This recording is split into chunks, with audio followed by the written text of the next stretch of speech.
नमस्कार मित्रों। राजस्थान पुलिस ग्राम विकास अधिकारी मुख्य परीक्षा हेतु करंट अफेयर्स का महत्वपूर्ण रिवीजन आप सभी के सामने पार्ट 2 लेकर मैं हाजिर हूं। तो आप सभी का हार्दिक स्वागत है। तो बिना किसी देरी के आज मैं डिस्क्रिप्टिव नहीं करके आप सभी की डिमांड पर ऑब्जेक्टिव क्वेश्चन लेकर आया हूं। तो आप सभी का स्वागत है इस क्लास में। चलिए देखते हैं पहला सवाल क्या है आपकी परीक्षा की दृष्टि से जो इम्पोर्टेंट हो सकता है। सवाल यहाँ पर आप लोग सब पढ़ लीजिएगा, बहुत अच्छे से आपको ये सवाल समझ में आ जाएगा। मेरा अनुमान ये है कि आप सवाल को बहुत बेहद अच्छे ढंग से समझ सकते हैं और आपकी समझ को ध्यान में रखते ही ये सवाल बनाया गया। Mahatma Gandhi institute of governance and social sciences की स्थापना राज्य में कहाँ की गई है, यह आपको बताना है कि भैया Mahatma Gandhi institute of governance and social sciences की स्थापना राजस्थान में कहाँ पर की गई है, ये सवाल है। जोधपुर में, जयपुर में, अजमेर में और उदयपुर में। ऐसा कौन सा जिला है राजस्थान का जहां पर इस प्रकार के एक बेहतरीन संस्थान जो महात्मा गांधी के नाम पर है, महाराष्ट्र में इस प्रकार का पहला जो सेंटर है वो बनाया गया। उसी की तर्ज पर राजस्थान में इस प्रकार के सेंटर को बनाए जाने की बातचीत जो है वो चल रही है। युवाओं को महात्मा गांधी की शिक्षा को आत्मसात करते हुए तथा सामाजिक कार्यों में भूमिका निभाने के लिए तैयार करने के उद्देश्य से इस संस्था की स्थापना जो है वो राजस्थान के सेंट्रल पार्क जयपुर में, कहाँ पर, राजस्थान के सेंट्रल पार्क जो कि कहाँ पर स्थित है, जयपुर में सेंट्रल पार्क जो है वहाँ पर इसकी स्थापना की गई है। सेंट्रल पार्क आपने सबने देखा होगा, जयपुर का सेंट्रल पार्क बड़ा प्रसिद्ध है। तो ये सेंट्रल पार्क जयपुर में सबसे पहले इस संस्थान की स्थापना के बारे में विचार विमर्श किया गया और मुख्यमंत्री की जो परमिशन है उसके बाद ऐसा किया गया। तो यहाँ पर जो है वो इस डॉक्टर देव स्वरूप की अध्यक्षता में, डॉक्टर देव स्वरूप की अध्यक्षता में, देव स्वरूप जो है स्व की अध्यक्षता में पहले एक समिति का क्या किया गया था, गठन किया गया था। ये लॉ कॉलेज के पहले क्या थे, तो आपको पता होना चाहिए, लॉ कॉलेज के जो कुलपति हैं उनकी अध्यक्षता में एक समिति का भी गठन किया गया था। तो जयपुर इसका सही जवाब होगा। आपको बस ज़्यादा बातें याद करने की ज़रूरत नहीं है, सिर्फ इतना याद कर लीजिएगा, Mahatma Gandhi institute of governance and social sciences की स्थापना राज्य में कहाँ पर की गई, तो सेंट्रल पार्क जयपुर में की गई। डॉक्टर देव स्वरूप जो हैं इनकी अध्यक्षता में एक समिति का भी गठन किया गया। चलिए आगे बढ़ते हैं और अगले सवाल के बारे में देखते हैं क्या है खबर। डॉक्टर अशोक पनगड़िया का 11 जून 2021 को निधन हो गया। इनका संबंध किस क्षेत्र से है ये आपको बताना है। डॉक्टर लगा हुआ है, इसका मतलब ये मत समझिएगा कि हर बार जो डॉक्टर लगा हुआ हो वो व्यक्ति वही डॉक्टर है जो आप समझ रहे हैं, बल्कि ऐसा जरूरी नहीं है। लेकिन यहाँ पर ये सही है कि चिकित्सा क्षेत्र से इनका क्या है, संबंध है। विख्यात जो है न्यूरोलॉजिस्ट रहे हैं, ये विख्यात न्यूरोलॉजिस्ट जो हैं इनका काम रहा है। न्यूरो के क्षेत्र में बहुत बड़ा नाम पनगड़िया साहब ने कमाया है। न्यूरोलॉजिस्ट जो है ये न्यूरोलॉजिस्ट रहे हैं। इनका पिछले दिनों क्या हो चुका, निधन हो चुका जून 2021 में। तो चिकित्सा क्षेत्र से इनका संबंध रहा है।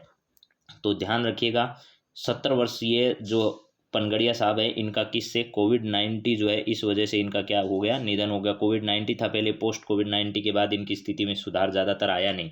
1992 में इन्हें राजस्थान सरकार में मेरिट अवार्ड से भी नवाजा जा चुका है और 2002 में मेडिकल काउंसिल ऑफ इंडिया की ओर से इन्हें डॉक्टर BC राज्य अवार्ड भी इन्हें प्रदान किया जा चुका है और 2014 में भारत सरकार द्वारा पद्मश्री सम्मान भी दिया जा चुका है। मेडिकल और सोशल सहभागिता के लिए यूनेस्को अवार्ड से भी इन्हें नवाजा जा चुका है और मद्रास न्यूरो ट्रस्ट द्वारा लाइफ टाइम अचीवमेंट पुरस्कार भी इन्हें दिए जा चुके हैं और प्लस 90 से ज़्यादा इन्होंने अपने क्या किए हैं, रिसर्च किए हैं। तो चिकित्सा क्षेत्र से संबंध रहा है। चिकित्सा क्षेत्र में भी न्यूरोलॉजिस्ट ये रहे हैं और जाने माने रहे हैं। और ये भी ध्यान रखना, विश्व भर में इनकी न्यूरोलॉजिस्ट के मामले में ख्याति प्राप्त है इनको। चलिए आगे बढ़ते हैं और बात करते हैं। 2014 में इनको भारत सरकार द्वारा पद्मश्री सम्मान से भी नवाजा जा चुका है और 1992 में इन्हें भारत सरकार से मेरिट अवार्ड से भी क्या किया जा चुका है, सम्मानित। राजस्थान सरकार द्वारा मेरिट अवार्ड से भी सम्मानित किया जा चुका है। अगले सवाल के बारे में जरा देखिए मित्रों, क्या है। मुख्यमंत्री किसान मित्र ऊर्जा योजना की घोषणा किस वर्ष के बजट में की गई थी, जिसके प्रारूप को मंजूरी जो है वो 8 जून 2021 को सरकार के द्वारा दी गई। यानी इस योजना के प्रारूप की जो मंजूरी है वो 8 जून 2021 को दी गई। ये वही योजना है जिसके तहत 1,000 रुपये मासिक और 12,000 रुपये जो हैं वो वार्षिक के हिसाब से, जिसमें लाभ किसानों को दिया जाता है। 12,000 रुपये वार्षिक और 1,000 रुपये मासिक के हिसाब से, जिसमें क्या दिया जाता है, लाभ दिया जाता है। तो बजट 2021 में इसकी घोषणा की गई थी। किसमें, बजट 2021 में क्या की गई थी, घोषणा इसमें की गई थी। तो ध्यान रखिएगा, इसके तहत राज्य सरकार जो है वो बिल के भुगतान में इस प्रकार की छूट जो है वो प्रदान करती है। और मई 2021 से, कब से, मई 2021 से इसके लाभ की घोषणा की गई थी कि भैया मई 2021 से इसका लाभ दिया जाएगा। मई 2021 से इसका सरकार ने लाभ दिए जाने की क्या की थी, घोषणा की थी। तो यहाँ पर ध्यान रखिएगा, इस प्रकार की सरकार की योजना, इस वर्ष के भी बजट में भी सरकार ने बहुत सारी घोषणाएं की है। 2 रुपये 3 रुपये इस प्रकार के जो है यूनिट के हिसाब से बिल में भुगतान करने की या अनुदान देने की घोषणा भी बजट में की गई है। चलिए आगे बात करते हैं अगले सवाल पर।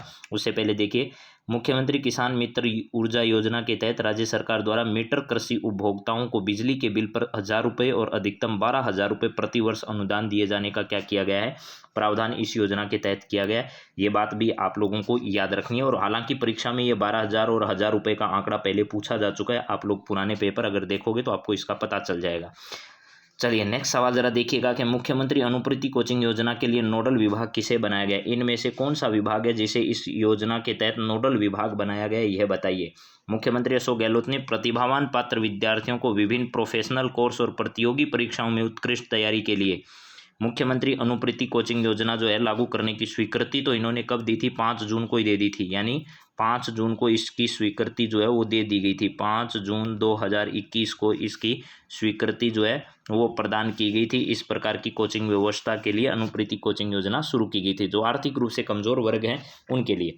तो देखिए, इस योजना का संचालन जो है, अगर ये पूछा जाए कि इसका योजना का संचालन कौन सा विभाग करता है, तो उस समय इसका जवाब होगा उपरोक्त सभी सही होगा। यानी जनजाति विकास विभाग, सामाजिक न्याय व अधिकारिता विभाग और अल्पसंख्यक मामलात विभाग, ये सभी विभाग मिलकर इस काम को करते हैं। लेकिन आपसे पूछा जा रहा है यहाँ नोडल विभाग, तो नोडल विभाग इसका सामाजिक एवं न्याय अधिकारिता विभाग है। सामाजिक न्याय व अधिकारिता विभाग है, जिसके मंत्री जो है वो टीकाराम जूली है। बहुत अच्छे से याद करना, पिछली बार पुलिस में 4 पारियों में ये सवाल पूछा जा चुका है। टीकाराम जूली जो है वो इस मंत्रालय के क्या हैं, मंत्री हैं। तो ये सवाल भी आपकी परीक्षा की दृष्टि से इंपॉर्टेंट हो जाता है। टीकूराम जूली जो है वो इसका सही जवाब है। ये अलवर क्षेत्र जो ग्रामीण है वहाँ से वर्तमान में विधायक है।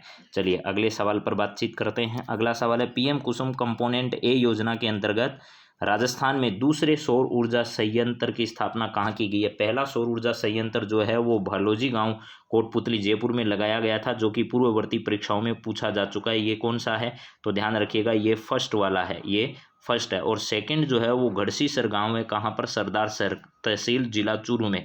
गढ़सीसर गांव सरदारसर चूरू में इस प्रकार का लगाया गया। तो इसका सही जवाब जो है वो आपका 1 नंबर होगा, गढ़सीसर सरदारसर चूरू में। दूसरा, इस पीएम कुसुम योजना कंपोनेंट ए के अंतर्गत जो है वो राजस्थान के दूसरे सौर ऊर्जा संयंत्र की स्थापना कहाँ पर की गई, गढ़सीसर जो है वो गांव का नाम है, और सरदारसर तहसील और जिला क्या है, चूरू है। यहाँ पर दूसरा, फर्स्ट भालोजी गांव कोटपुतली जयपुर में लगाया गया। चलिए आगे बढ़ते हैं।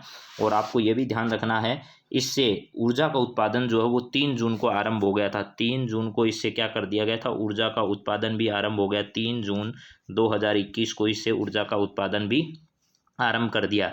और ये परियोजना जो है, इस परियोजना की स्थापना जोधपुर विद्युत वितरण निगम की ओर से राजस्थान ऊर्जा विकास निगम तथा मेमर्स एसएपी एनर्जी के मध्य अनुबंध के तहत 25 वर्ष की अवधि के लिए ऐसा किया जाएगा। इसमें विभिन्न प्रकार की जो योजनाएं हैं वो सरकार चला रही है। राजस्थान में सौर ऊर्जा नीति 2019 के बारे में भी आप लोग जानते होंगे, कुसुम योजना के बारे में भी जानते हैं। पहले केंद्र सरकार ने लागू की, बाद में राज्य सरकार ने भी इसे क्या कर दिया, लागू कर दिया। चलिए अगले पॉइंट पर बात करते हैं। अगला पॉइंट आपका क्या है, देखिए, प्रधानमंत्री आवास योजना ग्रामीण क्रियान्वयन की ऑल ओवर रैंकिंग में देश में प्रथम स्थान प्राप्त करने वाले राज्य का नाम आपको बताना है। तो प्रधानमंत्री आवास योजना क्रियान्वयन के लिए ओवरऑल रैंकिंग अगर की बात की जाए तो 2016-17 से 2018 जो 17-18 है, इस पर राष्ट्रीय स्तर पर दूसरा स्थान रहा था राजस्थान का। लेकिन अगर 2021-22 की हम लोग बात करें, 2021-22 की अगर हम लोग बात करें, 21-22 की अवधि तक की टोटल अगर बात की जाए तो राजस्थान इसमें पहले नंबर पर रहा है। राजस्थान इसमें पहले नंबर पर रहा है। लेकिन अगर आपसे पूछा जाए 16-17 से लेकर के 17-18 तक, 2017-18 तक अगर पूछा जाए तो इस अवधि के दौरान जो है वो राजस्थान कौन से नंबर पर रहा था, तो राजस्थान, ध्यान रखिएगा, इसमें वही राजस्थान 2nd नंबर पर इस अवधि में रहा था। तो अभी अपने को कौन सा याद रखना है, पहला ही याद रखना है। केंद्र सरकार ने वर्ष 2021-22 के लिए राजस्थान में कुल 3.97 लाख परिवारों को प्रधानमंत्री आवास योजना ग्रामीण के अंतर्गत लाभान्वित किए जाने का लक्ष्य निर्धारित किया था, जो कि राजस्थान सरकार ने क्या कर लिया, प्राप्त कर लिया, और राजस्थान सरकार इसमें पहले नंबर पर रहा देश में। चलिए अगले पॉइंट पर बात करते हैं। अगला पॉइंट क्या है, जीनोम सीक्वेंसिंग की सुविधा विकसित करने वाला देश का पहला राज्य कौन सा है। जीनोम सीक्वेंसिंग की व्यवस्था शुरू करने वाला राजस्थान जो है वो देश में पहला राज्य है। राज्य स्तर पर टोटल जीनोम सीक्वेंसिंग की सुविधा उपलब्ध होने की दृष्टि से राजस्थान देश का पहला राज्य बना है।